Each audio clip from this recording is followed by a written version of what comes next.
everybody, and welcome to the Feminine Principle Podcast, Astrology for Authentic Living. My name is Mel with Energetic Principles. And I'm Shawna with Neo Feminine Astrology. And in this episode, we'll be discussing the astrology for the week of January 29th, 2018, and what we have titled Balancing Feminine and Masculine. The purpose of this podcast is to give inspiration and guidance for this week with real-life examples of what to expect. The three major aspects that we'll talk about today are the full moon total lunar eclipse in Leo, which we've titled Give Me Love. We'll also talk about Mercury sextile Mars, which we've titled Battle of the Wits. And lastly, we'll talk about Venus square Jupiter, which is all about artistic genius. So some of these aspects will influence you more than others based on what's literally happening in your life right now and your personal astrological makeup. So notice what resonates with you most and always use your intuition and logic to decide what's best for you. Yes, because you know you best. So yeah, Shawna, let's kick off this week's episode with a quick rundown of the moon's path through the Zodiac and some other minor aspects for all you astro geeks out there. Well, our lunar lady is currently in her waxing phase as we start off the week in nurturing Cancer before moving into loving Leo on Tuesday, in which we're now on our countdown for our total lunar eclipse in Leo, which of course we're going to talk about in much more detail in many ways here shortly. So then she's going to carry on now in her waning phase to health-conscious Virgo on Thursday, and then is going to close out the week with her move into balancing Libra on Saturday. So also of note, we have Mercury, who's going to be making a move into Aquarius on Wednesday, January 31st at 5:40 a.m. Pacific time, which is 1:40 p.m. Universal time, and then 11:40 p.m. Aussie Eastern Standard Time. So Shawna, please share with us who we're featuring for this week's quotes. Yeah, so this episode features quotes and inspiration from Marianne Woodman's book titled Coming Home to Myself, Reflections for Nurturing a Woman's Body and Soul. And so Marianne Woodman's work really involves the integration of feminine consciousness through intellectual understanding and feminine embodiment. And that is a definite theme in this week. We have a lot of energy that involves blending the feminine and the masculine together. And she also happens to have her moon in the sign of Leo, which is the sign of our full moon lunar eclipse. So I thought she makes a very appropriate and beautiful symbol for this lunar Leo week. Absolutely. She seems to fit right in with the energy at play. Yeah, definitely. So we're excited to jump into these transits. One last note before we do, if you value this podcast, if you like listening to us, consider becoming a patron of the podcast to show your appreciation. You can find out more about that under feminineprinciplepodcast.podbean.com. Yes, we'd love to have you as a patron. So also of note, we have our Facebook Live coming up, speaking of eclipses and such. Yeah. So with each full moon, some of you know, we've been doing a live event on Facebook to just connect with you, to chat about the energy of the full moon as it's actually happening. So we pre-record these episodes, but then it's also really nice to just jump on live with you guys and chat and see how we're all feeling. So that is happening on Tuesday, January 30th at 10 a.m. Pacific time. That's also Universal Time. It's 6 p.m. on Tuesday, January 30th. So mark your calendars. Definitely go to Facebook under Feminine Principle Podcast, and you can find the event there and RSVP, because that way you'll get the update when we actually go live and when you can log in to connect with us. Yes, all the information will be there, and you should be able to see, there will be the video box that will go live in our event and also on our page in our respective pages. So there's a lot of different ways that you can get to us that day.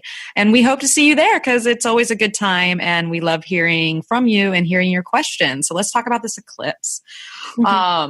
But yeah, really, let's talk about this eclipse. Let's get started here. Let's get in because this is our first addressing this week, and a very important one at that. And so we're going to talk about our full moon total lunar eclipse in Leo, and what we're titling Give Me Love. And so some exacts on that. We're going to have that eclipse on Wednesday, January 31st at 5:27 a.m. Pacific time, which is 1:27 p.m. Universal time, and then 11:27 p.m. Aussie Eastern Standard Time. And that's going to happen at 11 degrees Leo. So Shawna, kick us in with your first quote. So this again is by Marianne Woodman from her book, Coming Home to Myself. There is no growth without real feeling. Children not loved for who they are do not learn how to love themselves. Their growth is an exercise in pleasing others, not in expanding through experience. As adults, they must learn to nurture their own lost child. And so I was looking for a quote for this particular full moon lunar eclipse in Leo, and I thought this was so perfect because it's such a Leo kind of energy. So to break this down a little bit, full moon is all about things being illuminated. It's when energy is running high emotionally. And the eclipse is when there's something that's kind of like reset. And we're going to unpack exactly what is an eclipse very much in a moment. But it's when there's like kind of a shift or a change, or we can see something anew in a certain way. And Leo is all about love. Leo is about being appreciated for who it is that you are. Leo is also associated with the inner child. And so I think this quote really speaks to how we may be feeling like we're reclaiming the lost pieces of our inner child that wasn't nurtured when we were young. And now it's time to do that. It's time to nurture our own lost child. I've definitely lost my child a few times along the way. So me too. I'm sure we all have. And so It's very important to connect to that energy, because that lost child is really what connects us, I think, to our heart in a lot of ways. And that is a Leo energy in general. So I think that this eclipse, which of course we're going to talk about, what makes an eclipse so special here in a second, but it really is tapping into our heart and our emotional connection with that area of our lives and that area of our charts, depending on where that sits for you, astrologically, because we're all different, but we're going to feel it. We'll all feel in different ways, but it will have similar themes. So Shawna, let's break down real quick, because we talk about the full moon, and things are exposed and they're lit up and they're more visible. And usually we're pushing through some type of tension, that an opposition is just that. It's like, a tug of war in a sense, where we're playing one side or the other, and, we got to meet in the middle somehow. But the thing with eclipses is that they're special. They're special, and they do, they change us in a lot of ways. Some eclipses more than others, depending once again on your chart. But I think that we're in eclipse season here. So let's talk about this eclipse in particular. And first, how it relates, how it's actually a pair of eclipses that are kind of doing a follow-up session to our eclipses back in August, which I know we all felt personally, and we saw in the world, that great American eclipse, the lunar eclipse and the solar eclipse. So Shawna, do you have any kind of like just musings on how, these two might be paired together, or like how we might be picking up where we left off in a sense in certain areas? Yeah. So I'd like to put, let's put eclipses in a context. Yes. So that we have a big picture of this moment in time. So, like you said, Mel, eclipses, they typically will happen in pairs. Sometimes we'll get 3 of them at a time, but for the most part, it's 2. Every 6 months or so. And eclipses are created when there's a lunation, either a full moon or a new moon, that happens very close to the north and south node. And so because the north and south node are going along the zodiac at certain points, it happens so that we'll have about every 2 years or so, all of the eclipses will typically be in the same sign polarity. So in this case, we have Leo and Aquarius, which is the polarity that we're working through. And that polarity started in in 2017, like spring 2017, we started to have that first set of eclipses, Leo and Aquarius. And then we had another set of eclipses in August 2017, Leo and Aquarius. And so now we're having those again. So what's really cool is that each eclipse is unique because of the degrees that it's happening at, because of the other planetary aspects that are happening at that moment. But there's this common theme. There's a common theme by sign of, in this case, Leo and Aquarius. And so sometimes we notice that there is a repeat kind of theme of issues in our life that are Leo and Aquarius like. And so we may be able to look back to August 2017 and February 2017 of other things that came up around that time, major changes, major shifts, major insights, or things that just spontaneously happened that came out of nowhere that maybe almost felt fated in a certain sense as well. Yeah, because when eclipses come up, there's usually an element of fate to it.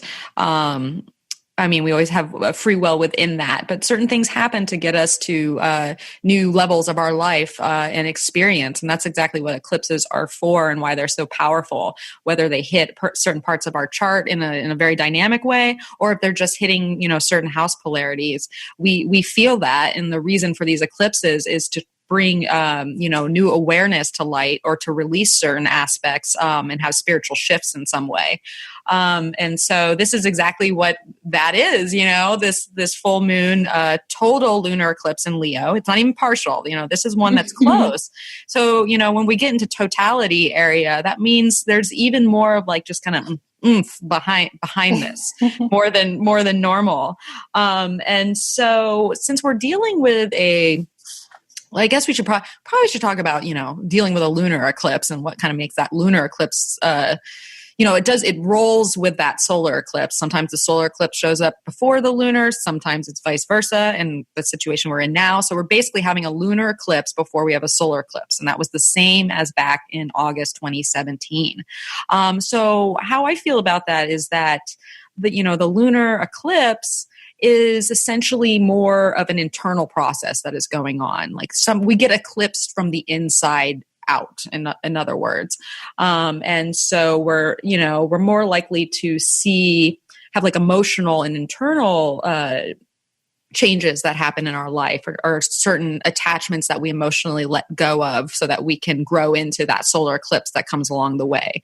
Or we have to, we get little pieces of insight or intuition that really direct us in a certain way. So a lot of this process is internal when we have this moon shift, I think. And especially since we're talking about Leo and a very personal energy, I think a lot of this, lunar eclipse is really going to eclipse us in a more spiritual way that helps us, kind of spiritually attune to our direction. And that pairs with back in August 2017, what we were feeling at that time. So it's kind of like picking up where we left off with some emotional changes that we've made. And now we're making some even more new ones that kind of fall in line with this area of our charts. So what do you think about that, Shawna? Or do you have anything to add about just, lunar eclipses and how they might be a little different than solar, or how that kind of pairs into this? Yeah, I think the lunar is asking, how are you feeling? How is it that you're feeling that's different? What needs to be reset at an emotional level?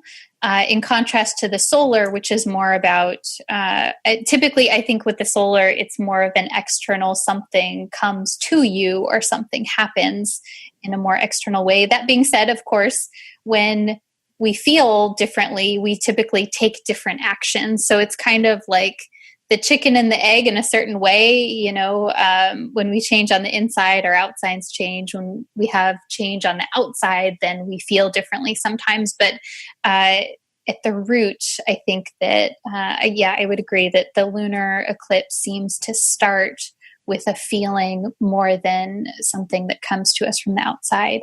Yeah. And I kind of like that the lunar eclipse comes first, and how both of these eclipses were like that, because I think that start of the feeling and that, intuitive shift that we might have internally then helps to direct the course of events when it comes to the solar eclipse. And that's when the events on the outside kind of come. And they're probably more directed by us at that point because we've made those internal changes inside. So we're making changes around these Leo areas, and, tapping into, certain polarities around our, creative, Leo is known for its creative gifts in some way. And if we're talking about that Aquarius polarity, maybe our gifts need to find an audience or the right audience. Or we might be finding courage in some way to detach from, certain old parts of ourselves or certain, expectations that others have or we have on ourselves. So there's kind of that, back and forth between, that personal self and those personal gifts and like in the higher purpose and that the public and putting it out there to the community. So it's kind of tapping into like a little bit of a special destiny within us, because that's what Leo brings out, like a specialness. And we all have it in some different ways. We're all special in our own way. I feel like a little like kindergarten teacher saying that, but it's true. So I think that emotionally we might decipher certain parts of that right now, That makes it special. Yeah, no, I agree. There is this specialness that needs to be embraced whenever we have a Leo kind of energy that's present. And Leo always makes me wonder, okay, like how is it that we feel appreciated? What do we need in order to feel appreciated? What brings us, like, what makes us really happy to share with someone else? Not because we want someone to like us, but because we're just excited about something. And how can we take the excitement that we feel, like that specialness that we feel on the inside, connect with that, and then share it? So again, from this lunar eclipse, it really has like a whole from the inside moving out kind of energy where we connect with something that brings us joy, and then it comes out from there, out from the heart. Out from the heart, because that's essentially where we radiate from, that area. So how can we get that out there? How radiant are you, And to be radiant, you have to emotionally come to terms with, certain self-confidence issues. How confident are you in yourself and your abilities and that special gift that you might have in order to share that with others? How comfortable are you within your own expression?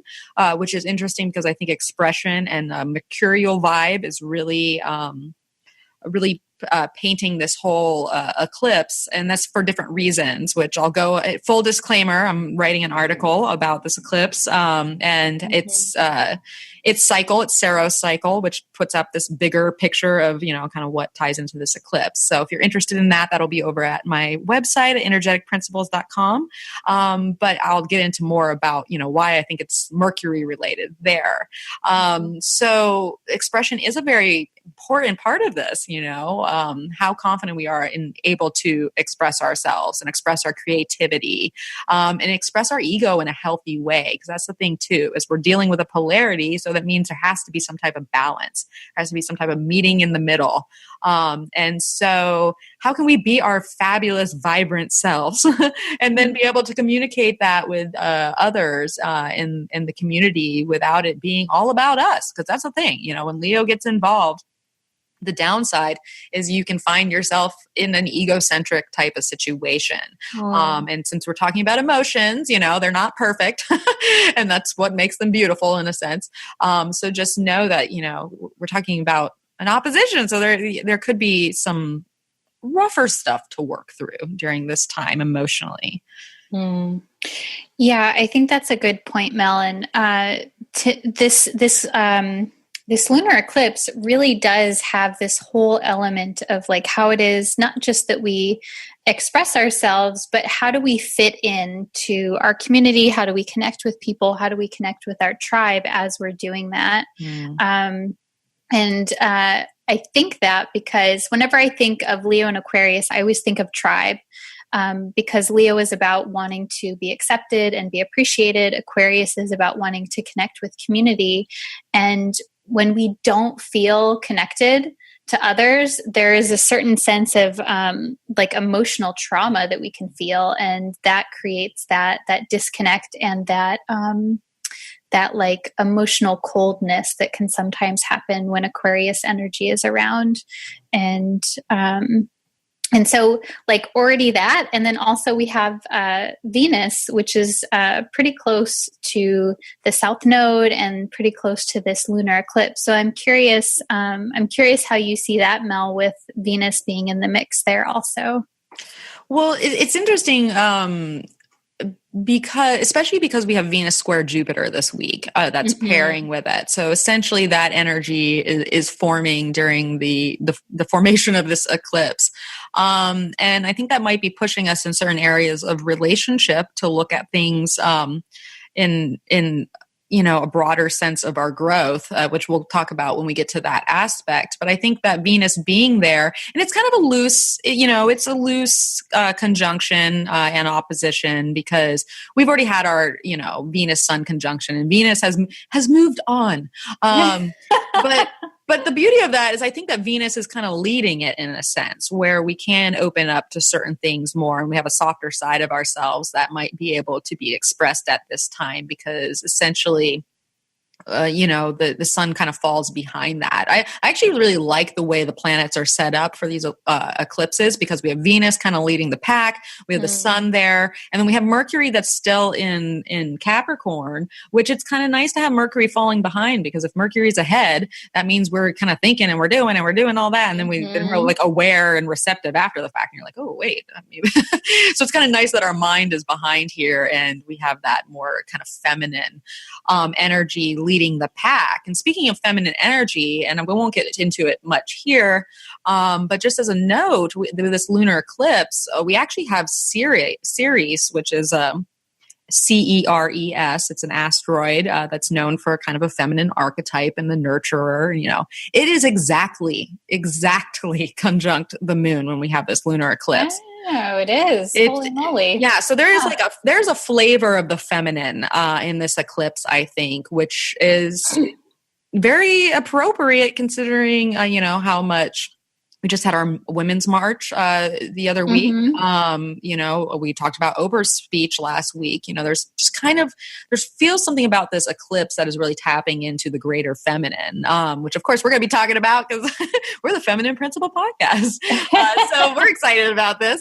But I found it very interesting that Ceres is hanging out there and questioning how it is that we nurture ourselves and how we nurture the world in turn, and, where those, because we find abundance in those areas of nurturing. Because Ceres was known as the, bringing all the food and the crops and the, like what it is that we sustain ourselves on. And so, I found that very interesting. I don't know how much you follow asteroids, Shawna. I don't follow them that much. But do you have any, thoughts? Yeah. So I have mixed feelings about asteroids as with things, but so I don't follow them extensively, but I pay attention when it's a very close aspect like this. Like in this case, it's exact. So to me, that's important. Side note, one of the reasons why I have mixed feelings about asteroids is because so all of the asteroids, or many of the asteroids, they're associated with feminine goddesses, and which you think, oh, that's great. Like asteroids, we have more goddess energy in astrology. Yes. But there's so much harm and negative. There's a lot of negative stories with these goddesses, and so I'm like, I'm not really sure that I'm down with that. I'm not really sure that I want to have that be the embodiment of the feminine. Is there a different way that we can look at our current planets in a more feminine view versus going back to Greek mythology, where the feminine was still taken advantage of in negative ways? So anyways, that's a whole other story.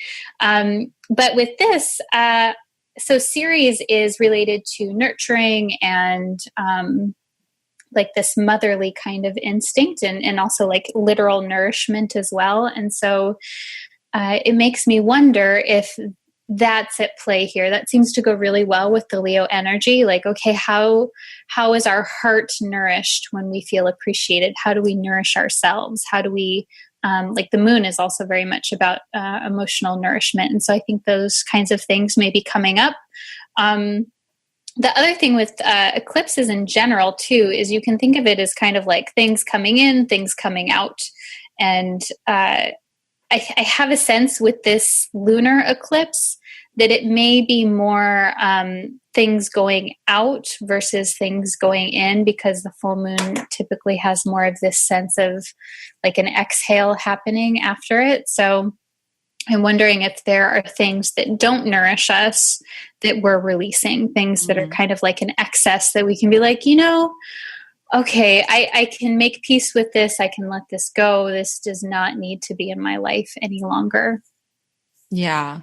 That is definitely a possibility, especially for, a lunar eclipse. Like you said, we're releasing in some sense, and we're shifting. And that might be releasing something or realizing that we never had it to begin with. And it's time to open our hearts to certain areas. And that's where that shift can happen. And then we can take action on the solar eclipse side to bring certain changes into our life that are more emotionally based and what truly nurtures us. So we might need to get rid of something that doesn't nurture us. We might need to add something that does nurture us. Either way, there is a sense of release there because we're coming to terms with something emotionally so that we can shift internally, then and shift ourselves on an external level after the eclipse.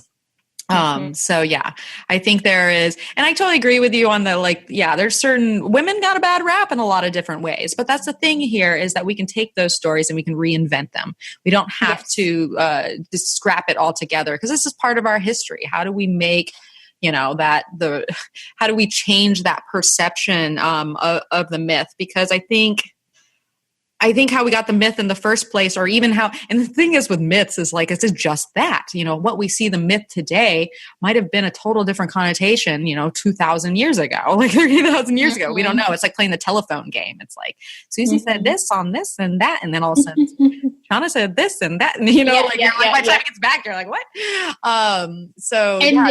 And side note too, if anyone is interested in learning more about the asteroids, Demetra George has a really great book that goes super into detail, very well written on all of the different asteroid goddesses. It's called Asteroid Goddesses: The Mythology, Psychology, and Astrology of the Re-Emerging Feminine. Yes. It's an excellent book.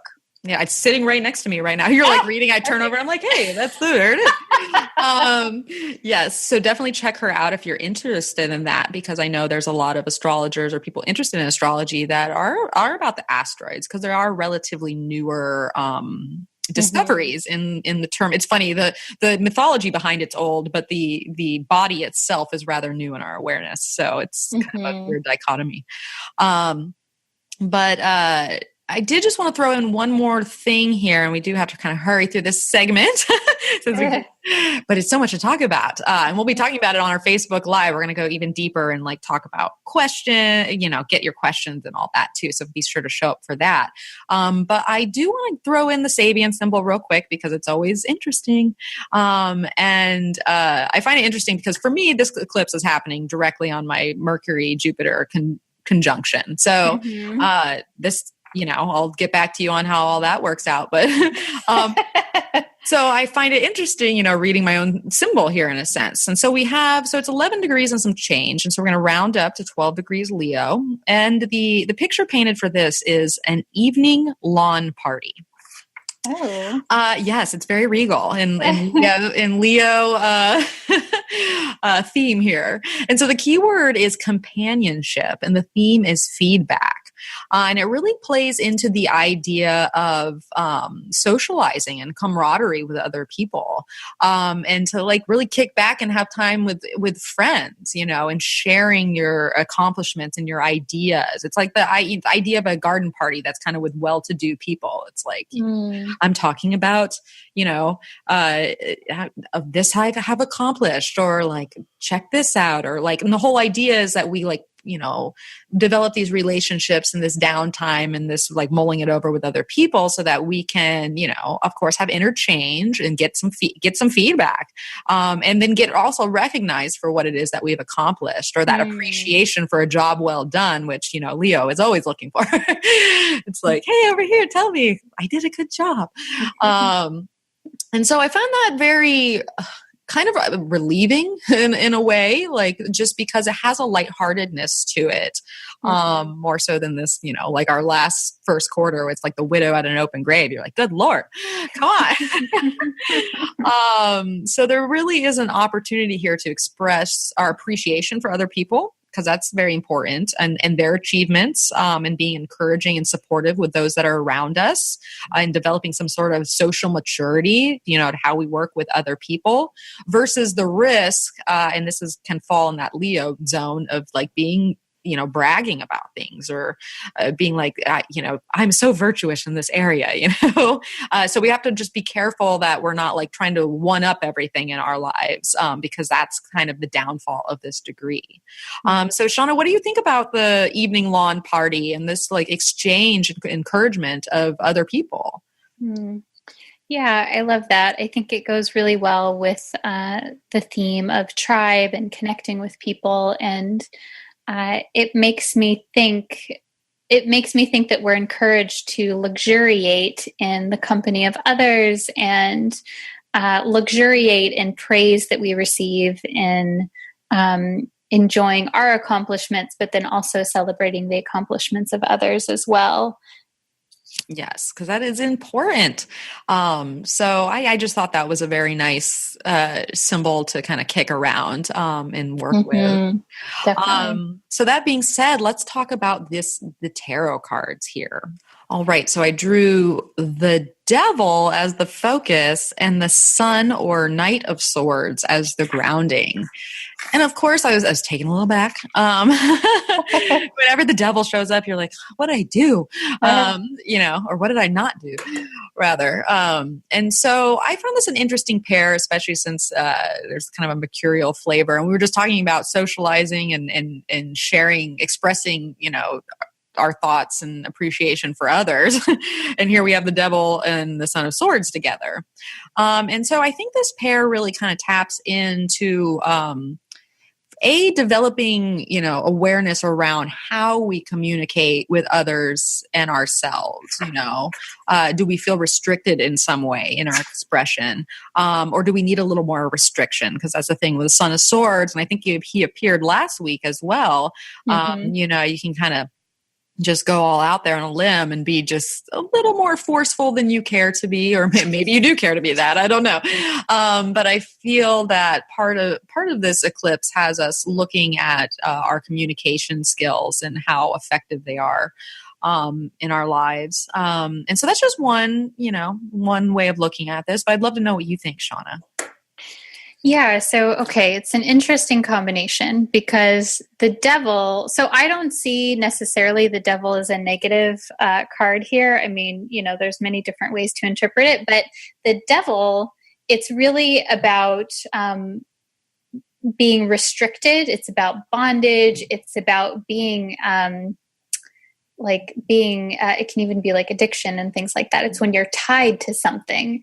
But the Devil card can also represent where you're breaking free of something that you previously have been bonded to or attached to in something that's been like a suck on your energy or your time. The thing with the Devil card too is that it's a reminder that we have the power to detach from the things that are harmful to us. The image in the Rider-Waite is these people that they're chained to the Devil, but it's like they could get out of it if they really wanted to. It's like a loose chain. Like that's the whole idea, that we have the power to detach. And so the fact that this is a lunar eclipse and eclipses are about things coming in and things coming out, and there's a certain, like we were just talking about, a certain level of maybe release that is happening. I think the Devil card is an encouragement of that. And then the Knight of Swords is like, maybe there is some type of communication that's happening. I think this definitely ties into the connection to community. And it also makes me think of, okay, when we speak, where is that coming from? Is there fear around being rejected?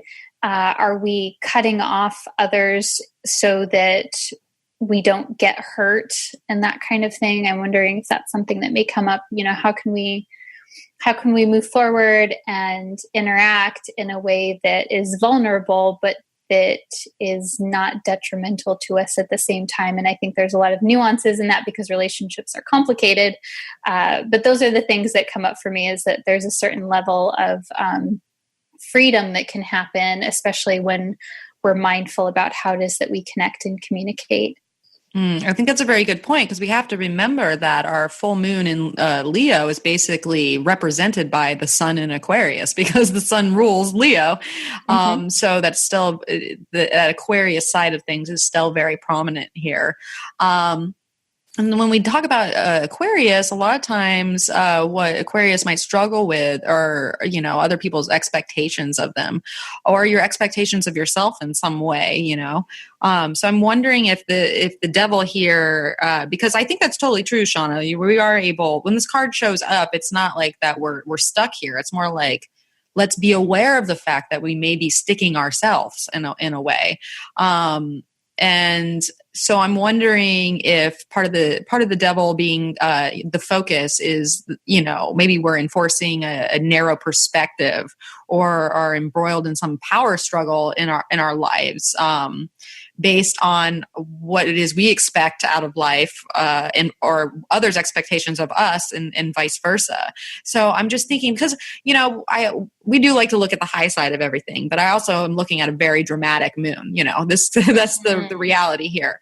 And with the Son of Swords, it has its pluses, but it definitely tends to go on the more forceful side of things. And sometimes that works in our benefit. We need that energy. And then other times it's working against us. So I would just say be aware of, certain actions and their consequences now, if we just kind of stay stuck in those old patterns or those old chains, in a sense. Because with all this Aquarius energy, like you said, Shawna, this is time to break free from those sort of things. But we have to be aware of them, and we have to be emotionally aware. And I think that's part of this lunar eclipse, is getting us aware of these things. Like, we're having that shift. So, we can basically, I'm hoping that we can, like, if we have any fears around the ability to act, because that's the thing too, is the Son of Swords is all about action, like just off on that horse, like the horse like doesn't even have any legs on the ground. It's just like off into the distance. Yeah. So if we have any fears around the ability to act in a self-assured manner, because that's, the Son of Swords is so sure of itself, and that can work for us, and that can work against us too. So, I would just try to look at, that as logically as possible. And to look at your own thoughts and your own perceptions of things, because that might be the devil that we're looking at. And we've done a lot of work in that area, but, it's an eclipse and it's bringing up issues from the past. So I would say this is definitely a good time to go. If you journaled at all back in August, go check that out, because you might be like, oh, So yeah. Yeah, definitely. So, okay. So some questions to take away for this lunar eclipse in Leo. I'd ask myself, now that the second pair of eclipses is here, what have I learned since August 2017? What themes are being picked back up? How have I changed internally and externally since that time period? I would ask, are there any emotional attachments or past negative conditioning that are coming up for review?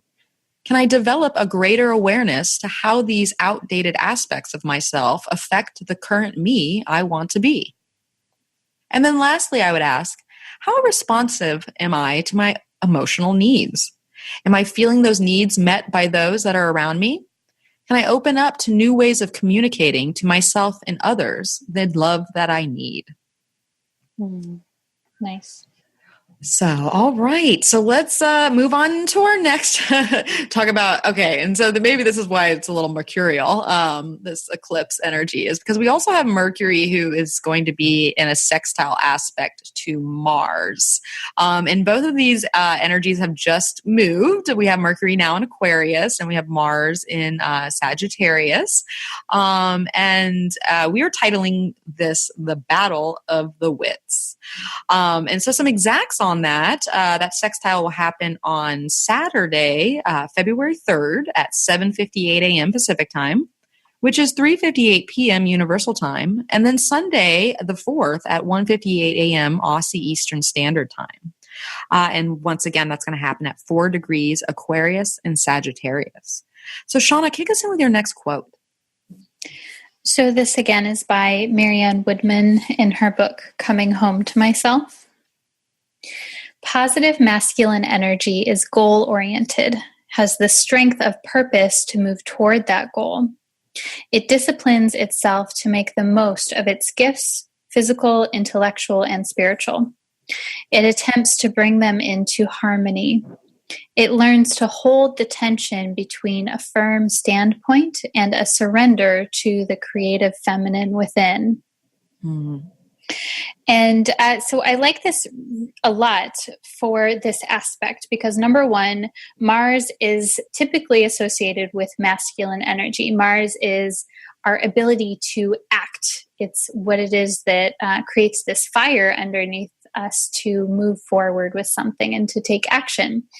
Mercury is our analytical mind. It symbolizes how it is that we think about things, how we process, and then, of course, how we communicate as well. And so Mars is in Sagittarius, a fire sign, and Mercury is in Aquarius, an air sign. So this is like a very dynamic combination where we're fired up, Mars, about what it is that we think or what it is that we want to say, Mercury. And so this to me, there's a lot of different possibilities, but it's very dynamic. It's about getting the word out and speaking and maybe even having like a certain argument in a, positive or negative way, possibly.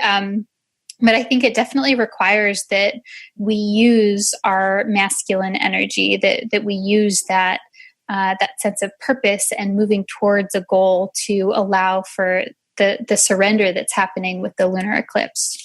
I like that. And it's, because we are talking about a sextile and it is the opportunity to act in some way. And there's part of me that really feels that this aspect is tying into that full moon tarot that we just talked about, to the lunar eclipse, because these are the types of things that can come out with this aspect. And I know because I have this aspect in my chart natally, and it's very close. So it's very much part of my, I understand this one, and I have it in an air and fire sign as well.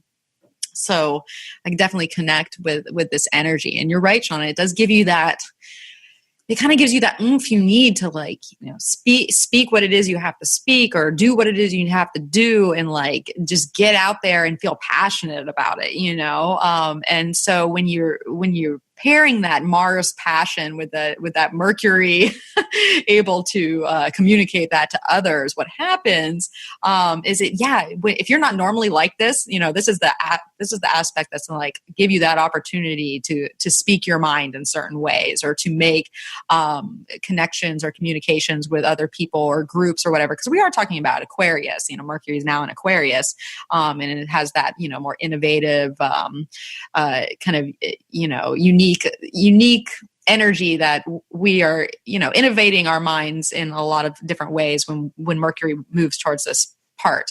So I'm thinking that, like you said, Shawna, this could be what is needed to kind of start actively taking action in our lives to now that we have that kind of full release of, energy, and now we can act on what it is that we're now intuiting, and really, because this is an active period in our lives, and not just a lunar eclipse, but it's like any full moon, life is busy right now. Everything is out there and kicked up. And so Mercury sextile Mars can do that for us, especially with Mars now in Sagittarius, which what does Sagittarius like to do? Probably take a risk, in some way. And so I'm thinking we are this is a great aspect for change, but it's just how we go about it that might be the issue. And yes. Yeah, it's definitely, I think, an encouragement to connect with other people, to get the word out, to share a message if you have a message to communicate. I like that. So it's interesting because we have the lunar eclipse that happens on Wednesday, and then this aspect, the Mercury sextile Mars that we're talking about, this happens over the weekend, Saturday, Sunday. And that means that Saturday, Sunday, when this aspect is happening, the moon has shifted into the sign of Virgo, which I think is really cool because Virgo, the moon in Virgo, gives an emotional temperament that's more practical, more analytical, more like, okay, what is it that I need to do step by step? So I think that, and plus it's the waning moon right off of the full moon. So there is this encouragement of like, okay, what is it that's valuable, that's of purpose that we have to share with other people, and how are we going to connect with other people? And I think with Mercury in the sign of Aquarius, we have the mental capacity to do that. There's a mental sharpness going on as well. Yes, because Mercury in Aquarius is pretty strong. Like it likes to be in an air sign, and I think you're absolutely right about that. We will have that ability. And it's interesting because I think like I was finding just this aspect to really tie into the lunar eclipse in some ways. Because that's the thing, is we're talking about it being exact on Saturday or early morning. But really we start to feel these things, like we're going to feel it probably from Thursday to about Sunday. We're going to feel this, this sextile energy. And we do have, the moon in Virgo in late degrees, which is going to be opposing Chiron at some point. So we always have our monthly look at, certain things that might be, still kind of poking us and a little uncomfortable about ourselves.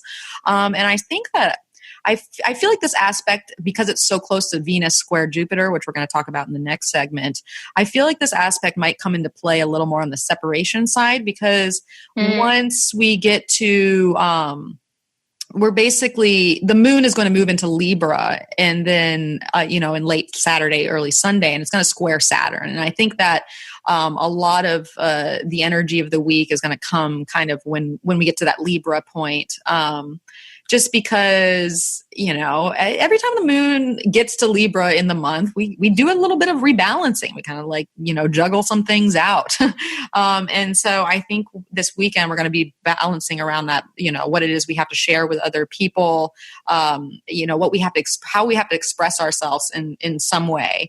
And we have to be conscious about what it is we're expressing, how we're using our words. Because speaking from experience with Mercury sextile Mars is, your words may sound overly forceful, or I will be so passionate about something that I'm talking about, and there's not even an area like any aggression coming out of what it is I'm saying. But other people will be put back by it because I'm just speaking forcefully, and because I'm just excited about it. And so these are the types of things that can come up right now. Is we have the opportunity to express ourselves and get certain things out there, and hopefully get some cooperation from other people, especially since we're talking about Aquarius. So we're probably working with other. Our friends, our loved ones, people that we work on common things with, society. So we just have to be, express yourself, but we also have to do it with a little bit of tact, because we're talking about Mars and Sagittarius, which is not known for tact necessarily. The opposite of tact. Usually. Yes. Yes. So there is this, there's just this mental alertness about this transit, but we do have to be careful with it a little bit, because I feel like that, when the moon gets to Libra and it squares Saturn, things might just come off a little, funky. Yeah, no, I think that's a good point. And now that Saturn is in the sign of Capricorn, whenever the moon is in Libra over the next few years, it's going to square both Saturn and Pluto, bam, bam. And so it does create a little bit more of a grit in a Libra moon whenever we have that every single month. So that's definitely a good point. Yeah, it'll be interesting to kind of document as we're now, I think this is the first square moon to Saturn, that we've had since Saturn's moved there. So we'll do a little, journaling on that energy and see how we come out on the other end. But ultimately, yeah, I think this is going to be a very liberating aspect if we have things to get off our chest in some way or share, because we are in the waning moon at that point, and we're like moving away from the full moon, and we're moving into a disseminating moon, which a disseminating moon is all about being able to share what it is we've learned with others in a way. So there's a lot of communication, I think, that's going to be happening this weekend, and especially once we get in that Libra territory. And hopefully it'll be communication that is good, and it's helping us release certain things and, kind of get shit done in a way. Like, like you're just going to be more active, and busy and just, yeah. Definitely. Okay, so let's talk about these tarot cards, because I think the tarot this week, I was like, oh, whew. So for Mercury sextile Mars, we have the Ten of Swords as the focus and the Sun as the grounding. And the Ten of Swords, it can be a little bit of it's another one of those cards where you look at it and you're like, good Lord, the guy's just on his back. He's got all the swords in his back. He looks dead. But he's probably not, he probably put the swords there to begin with. And so I feel like, especially paired with this lunar eclipse, is that I feel like we're coming out of the end of a cycle and heading towards, a lot of new growth in our life in a positive direction. And in order to do that, we usually have a turning point within ourselves that just kind of, where we're like, okay, I'm going to cut through all this illusion that I had about, what's going on and what my life actually looks like. And start to question, with the Sun there, I feel like we're going to start to question, what makes me truly happy? What gives me vitality? What, how can I take responsibility for my own success in certain ways? Because the Ten of Swords, it has that turning point, end of a cycle energy, but where it can get stuck is in such things as martyrdom, where we're like, I can't do anything. I'm dead here. The world's against me. And so we're just kind of like getting past any of that or any melodrama that's in our lives, because that's the thing. We're just talking about a Leo moon, Leo full moon, lunar eclipse. And this card can show up when you're just surrounded by so much drama that it's like just sucking the life out of you in a sense. And so I think I love this pair together, because I think it's really pointing us in the direction to get us out of any of that and really, just turn the cycle around so that we can point ourselves towards that solar energy. But Shawna, what do you think of the Ten of Swords and the Sun coming together? Yeah, so it's an interesting combo. Okay, so the Ten of Swords, it really says that there is something that needs to end. There is something that is ending, and that's a good thing. It's like, I think that sometimes admitting defeat can be the best thing that we can do for ourselves. And that doesn't mean that if there's something challenging that we need to be like, fuck it, and just, go away from it. But there's something here, and it could just be, like you're saying, Mel, a mindset of martyrdom, or a mindset of like poor me, something like that where we're like, I'm just done feeling this way, and I'm done being in situations that create that feeling. And the other thing about the Ten of Swords is, yes, the dude is there and he's laying on his stomach with the swords, but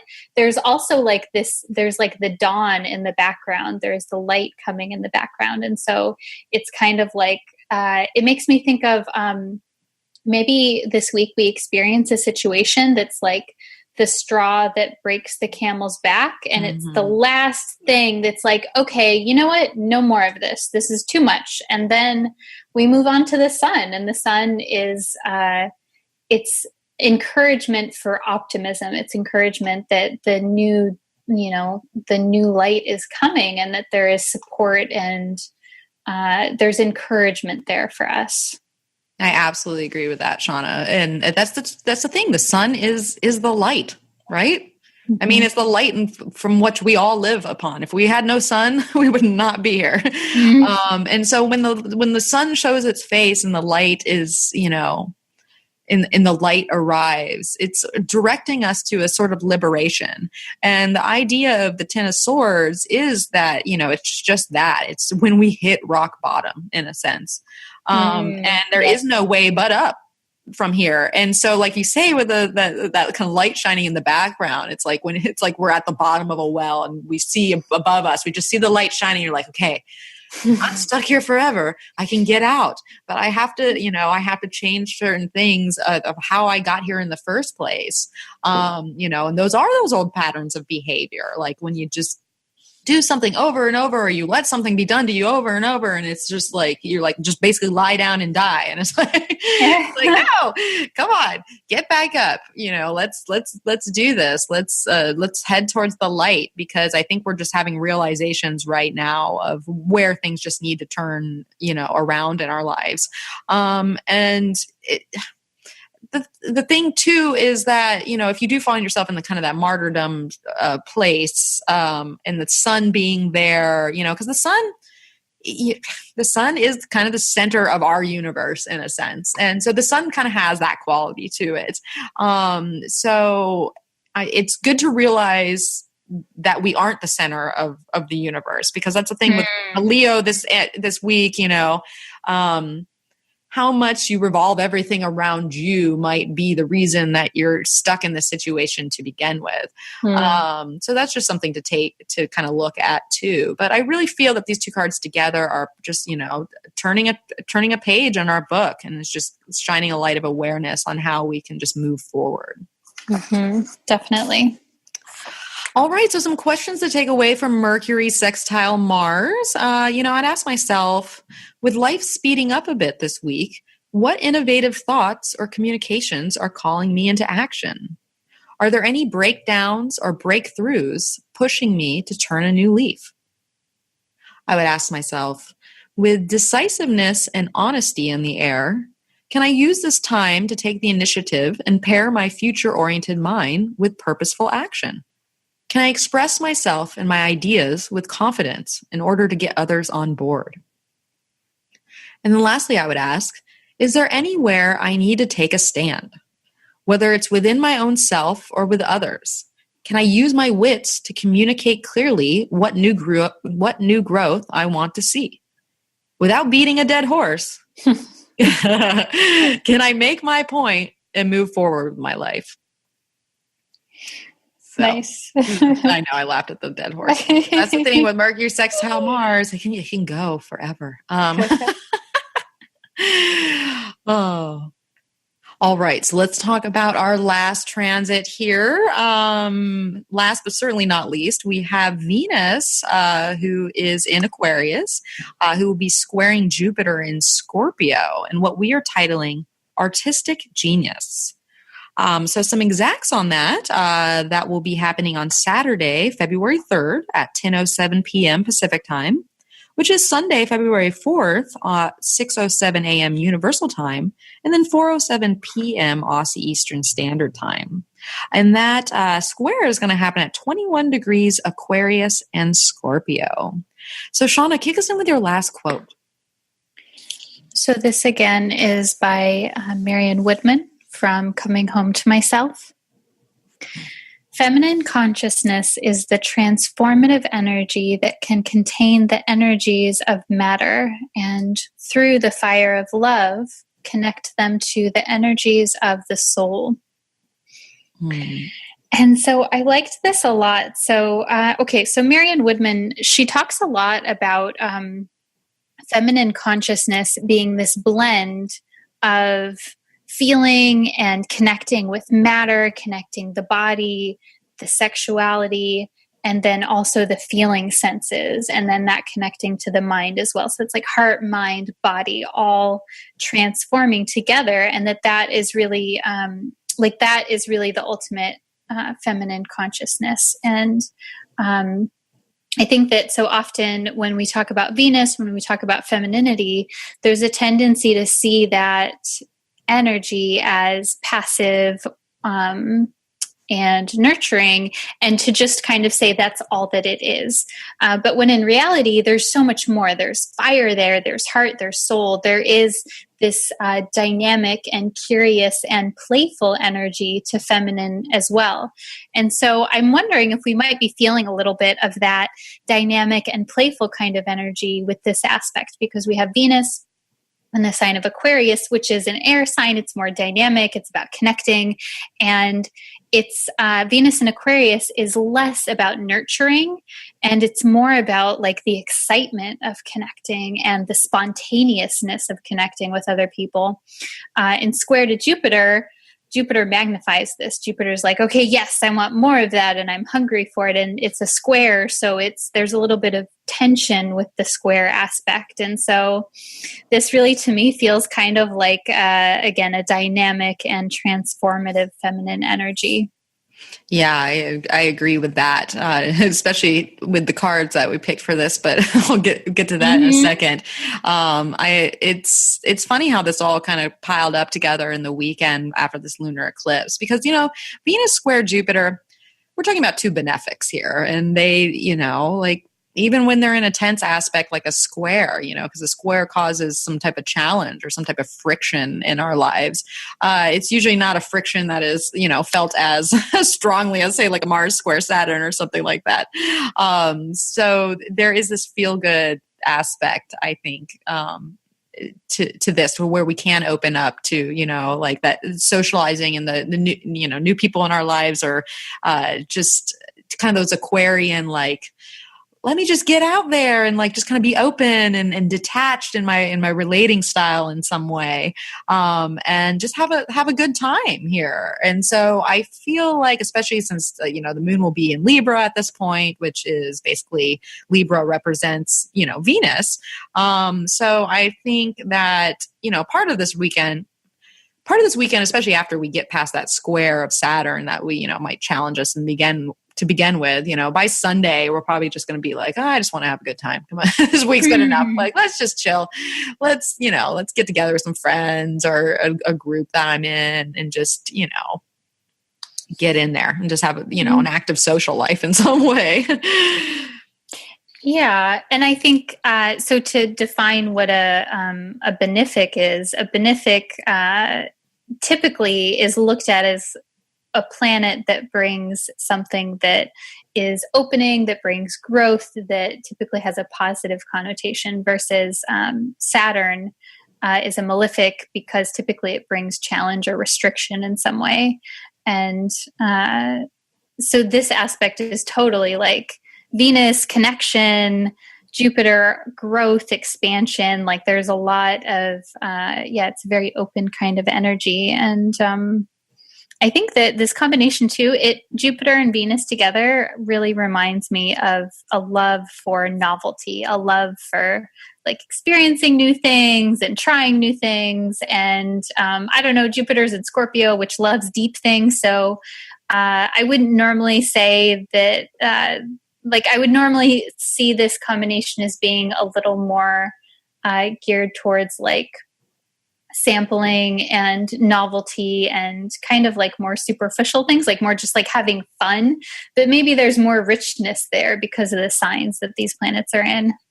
Yeah, I agree with that, because, we're talking about Jupiter in Scorpio here, and Scorpio likes some intensity. So, even though these are the benefics, like you just explained, we have it in a tense aspect. So it's I guess the risk here would be to go overboard in certain areas. Like this is the type of aspect where you're not going to really say no to certain things. Like you're just be like, oh, let's just do it.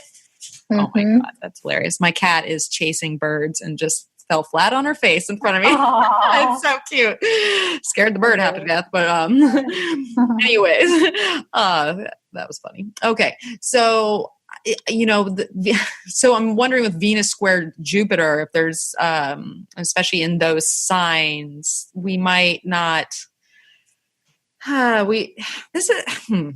how do I put this? I think that our self-discipline is not necessarily going to be strong at this time. And what that means for you might be on different levels. It could be your self-discipline around, how you communicate yourself, self-discipline about what you put in your body. Like maybe, you started a diet during the first part of the year, and then all of a sudden today you like break it. You're like, whatever, I'm going to eat that cake. Or you're out there shopping and you're like, you're just inclined to more luxury. And especially if you're out there with friends and just having a good time and socializing. And then you're like, oh, I like this. And you're like, you should buy it. Like that looks great on you. Then you get home and you're like, oh, wait, I didn't have. So these are just the types of things that can come up, where that's the type of tense energy, or one aspect of tense energy that can come in this square, where it's tense. It's not that tense, but you could find yourself like in on the low side of things. Like if we're talking about mundane existence, just buying something you don't need, or that kind of thing. Yeah. And I think too, this could manifest, if we're looking at problematic ways, I think it can manifest in where there's a desire for freedom in relationships, which is the Venus in Aquarius, that maybe is in conflict with the desire for depth in relationships, which is Jupiter in the sign of Scorpio. And maybe it's like, how do we reconcile that desire for individuality, for sovereignty, for independence, and our desire for intimacy and deep connection at the same time? Yes. And I think that's a very good point, because, the whole idea of Aquarius energy and kind of what its strength is that it can detach itself in some way. And that might be coming up to play, because the idea of detachment for Scorpio energy is like, what? Yeah. Detach? I'm going deeper. I'm going in this wormball. And detach? so, no, I will attach. I will attach ferociously. Yes, like an octopus that just wraps around your body. So these are the types of things that can come up, and so where it can be just a good day of socializing with your friends and hanging out and doing this and that and the other. However, if you find yourself in situations in a relationship, whether it's your love, your love interest, or husband, wife, best friend, who knows? If there's any tension around those themes that, Shawna was just saying, those, that need for independence or, freedom, or that individual kind of self versus this intimacy merging with another, that's when the tenseness of this aspect can come out. Because even though these are kind of benefic energies that are leading us to growth, that doesn't always mean that that's easy to do. And so, especially when we're pairing this, because we got to keep in mind that this is happening the same time that we are having our battle of the wits, with Mercury sextile Mars. This is the same time of energy. And so we kind of have to meld these two together, which Mercury sextile Mars gets the conversation started, right? Literally, it's our act, it's our time to be like, express ourselves in one way or the other. And we're expressing ourselves, and, we're expressing our mercurial energy and also our receptive Venusian energy through Aquarius, which we're once again talking about this individuality, this, it's slight detachment for things, and the ability to stand on one's own in a sense. So these types of things put together might lead us to situations where we're pushing the boundaries of our relationship in some way and how we relate to other people. And that's where that excessiveness can kind of come in, especially if we're talking about, Mars and Sagittarius, which might take things a little, a little overboard. We have Jupiter and Scorpio. That's like goes to the heart of the matter, So it just might be a combination that is normally a little on the lighter side, but just if you find yourself working through things with other people right now, it's no one's fault or anything like that. It's just something that has to be dealt with in this moment so that we can grow, basically. Yeah. And as you're speaking, Mel, too, I'm really wondering if this is an opportunity for us to reinvent our relationships in some ways with this whole combination with the eclipse, and then the Mercury and Mars, where there's something that we have to say, and then Venus and Jupiter. Yeah, it's like, is there a way that we want to do relationships that's maybe a little bit different than what we've done before, different than the social norm, and how can we talk about that? Like that feels important at this time. I like that. And yes, I think that falls in very well with the energy, and makes a lot of sense, really.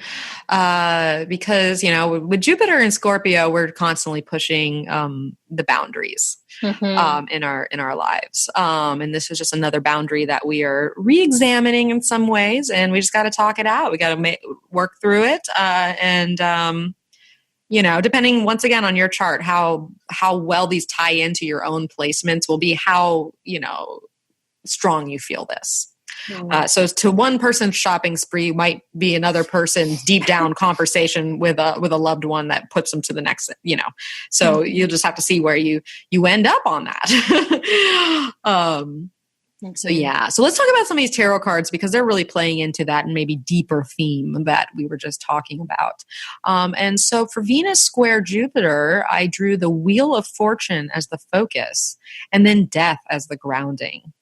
And I know between death being there, we've had the devil, we've had death, and we've had the Ten of Swords. So there's a lot of proverbial change going on, releasing ourselves in some way so that we can be reborn afresh and innovate our lives. Because we have now the Venus, Mercury, and the Sun in Aquarius. And so we are breaking free from certain things. And this is definitely a cycle that is eliciting change in our life. And that's just exactly what the Wheel of Fortune is. It's about a cycle. It's about change. It's, a change of course, and certain, the timing is right for the wheel to turn in a sense. And so we might possibly be closing down, a cycle of our lives to open up to a new beginning. And especially around relating and our future growth, because that's what we're talking about here. We're talking about that Venus quality and that Jupiterian quality. So I think it's important for us to, especially since the moon is going to be trining Saturn from Libra, I think it's very important for us to take responsibility for the change that we're seeing, and to honor the change that is necessary to rebalance ourselves in some way. And in turn, we can then, basically turn that new leaf, and we can turn that wheel around so that we move on in our lives. So Shawna, what do you think about this powerhouse of a combination together? Yeah, so I actually really like these cards together, and I see them as a positive sign, a sign of encouragement. The Wheel of Fortune is like, okay, there's something here that is, it's like coming down the chute. There's something that is forming there's some type of, whether you call it karma or destiny or fate. Even if we don't use those terms, it's like there's something that's it's like churning and it's ready to become form. And so the process of that, whatever it is that's coming, this new thing, this meant to be kind of synchronistic thing, there's a change that needs to happen, and that's the death card. The death is about endings, it's about beginnings, it's about rebirth. And so I think the death card is actually a really positive omen, because it's like, okay, yes, there's something new coming, and now is the time for that change to happen. Of course, change isn't always pleasant. So I think that we can look at change and reinvention and rebirth as being a positive thing, and also keep in mind that that rebirth is not always pleasant, and that's okay. It doesn't have to be pleasant, but it can still be very, very meaningful and very important. It reminds me of Carl Jung said something to the effect of, "There's no coming to consciousness without pain." That one does not become enlightened by imagining figures of light, but by making the darkness conscious. And so I think that's what we're doing. I think that we're making the darkness conscious, and it's important. It may be like, this kind of requires a little bit of grit, but it's still super important and very meaningful that we go forward. I totally agree with all that because we are talking about Jupiter and Scorpio. All of our growth is working through this area of change and how we reinitiate certain boundaries in our lives. And to liken the idea of the wheel to, certain fateful type of, timed aspects in our life, we can look at it in the realm of Jung as well, is, synchronicity. Mm-hmm. Synchronicities are happening all around us all the time. But I think that this particular time period right now and having the Wheel of Fortune here is that nothing is really a coincidence that kind of comes up. It's time. It's time for that to come up. It's time to work through that. It's time to turn the wheel, and it's a time to work through the energy that has run its course, and we're rebirthing into this new existence, and in a sense, and that could be something that's outside of us. It could be just a way we feel on the inside, how we communicate with others. It really just depends. But I think there's just something that's going to synchronistically happen at this time that is just going to help us move to this new level of, transmuting our energy in a way. Because we're about halfway through this Jupiter and Scorpio cycle right now, so we're working through this energy, and the wheel is unpredictable. That's the thing, is we don't know what synchronicity we're looking at. We don't know until it arrives. So the best thing to do, I think, in this scenario is really just go with the flow, and, make choices that lead you to improving your well-being in some way or your overall lifestyle, because, we're trying to get to this, this better, more solid framework. So if something feels fated right now, just know that whatever's happening is essentially getting you to a better place in the long run. Mm-hmm. Definitely. Okay, so some questions to take away for Venus squaring Jupiter. I would ask myself, with immense change floating through the air, can I take the time to open up to the synchronicities that are happening all around me? If an opportunity comes my way to push the envelope of my future growth, will I act on it?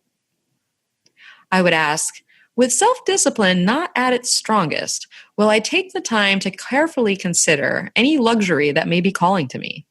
Is it of lasting value, or is there a potential for buyer's remorse? And that can be with anything. That can be with a physical thing. That could be with an experience, take that how you will. Mm-hmm. And then lastly, I would ask, how's my social calendar looking? Is it packed with good times and good friends? Or is there a shift that needs to happen within those that surround me? How positive are the alliances in my life? Because we are talking about Aquarius. So nice. Oh, Shawna, what have we learned? I started out this episode feeling all like, I feel good about it, but I was like, this is going to be a week. It's going to be a week. So we've learned that we are going to be balancing the feminine and masculine energies of our lives. We have all this different energy kind of ping-ponging off each other, and we're going to be reviewing all that. First with our total lunar eclipse in Leo, where we're going to be asking, to give me some love, give others love. Just where's the love here? And am I loving myself appropriately? So we're emotionally letting go some certain things so we can move into a new experience. We've learned that Mercury is going to sextile Mars, and there might be a battle of the wits that ensues. And so chances are you will have to communicate something, or someone will communicate to you, or you might have to take action somewhere. But you're going to have to decipher that for yourself, because it's not going to come just naturally. You have to take the initiative. And then lastly, we learned that Venus is going to square Jupiter. And, we kind of touched on more themes of rebirthing through certain relationships. But there is that artistic genius that can come out now too. So just be aware that the muse is around, and the muse is calling us to our next point of destiny. So follow that call. So Shawna, I know you have an excellent action item for our peeps to take away with. So please share. Yes. So this week's action item is to balance your feminine and masculine by doing an actual activity. So this can go one of two different ways. So option number one is I want you to take action on a feeling. So that would be the masculine is the action, the feeling is the feminine. Or if you have a feeling that you need to do something or a decision that needs to be made and you're not 100% sure which way to go, it feels like, I don't know. And maybe there's a sense of anxiety around the decision. It could go either way. I want you to just not take action and to hold it. There's one passage in Marion Woodman's book where she talks about this tension that happens when we're uncertain on the path that we want to take, and it feels like there's option A or there's option B, and we're not sure. In that case, sometimes when we just hold that tension and we don't do anything to fix it, we allow our anxiety to kind of swirl around, then sometimes a third option presents itself. And so I think that's a part of the feminine work as well, as like holding that creative tension when we're not sure. Sometimes we're sure and we do need to take action, and that's like the balancing the feminine and the masculine. But sometimes we don't know, and that means that more information is needed, more sitting with it, and that's the feminine aspect. So that's action item to balance your feminine and masculine in that way. Yes, because that's how we become whole, right? Like that's the whole, that's the whole theory behind that. So I think that's an excellent action item to take away this week for sure. Mm-hmm. Yes. Yeah. And so we always love to hear how you're getting involved. Another way to get involved with us is to connect with us on Instagram and Facebook under Feminine Principle Podcast. And then, of course, to become a patron if you appreciate the podcast. If you love hearing us talk every week, and if you get a lot of value out of this podcast, you can become a patron by going to feminineprinciplepodcast.podbean.com. Yes. And if you are a patron, you get our weekly show notes, which are very helpful. So I highly recommend them. I use them myself.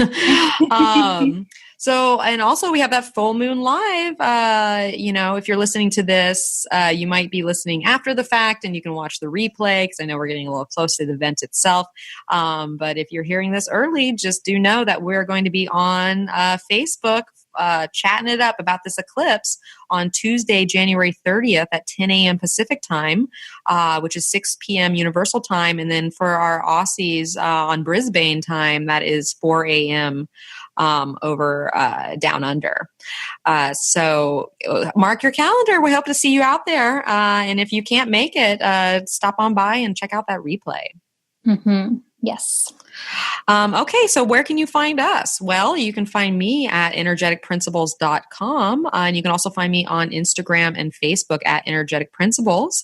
And like I mentioned earlier, by the time this airs, there will be an article about this, about the solar eclipse, where I'm going to take it to the next level of looking at certain aspects of eclipses and what you can, extra added insight into the nature of them. So if you want to check that out, that's energeticprinciples.com.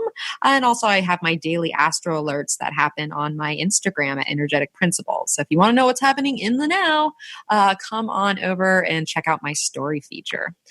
So Shawna, where can they find you?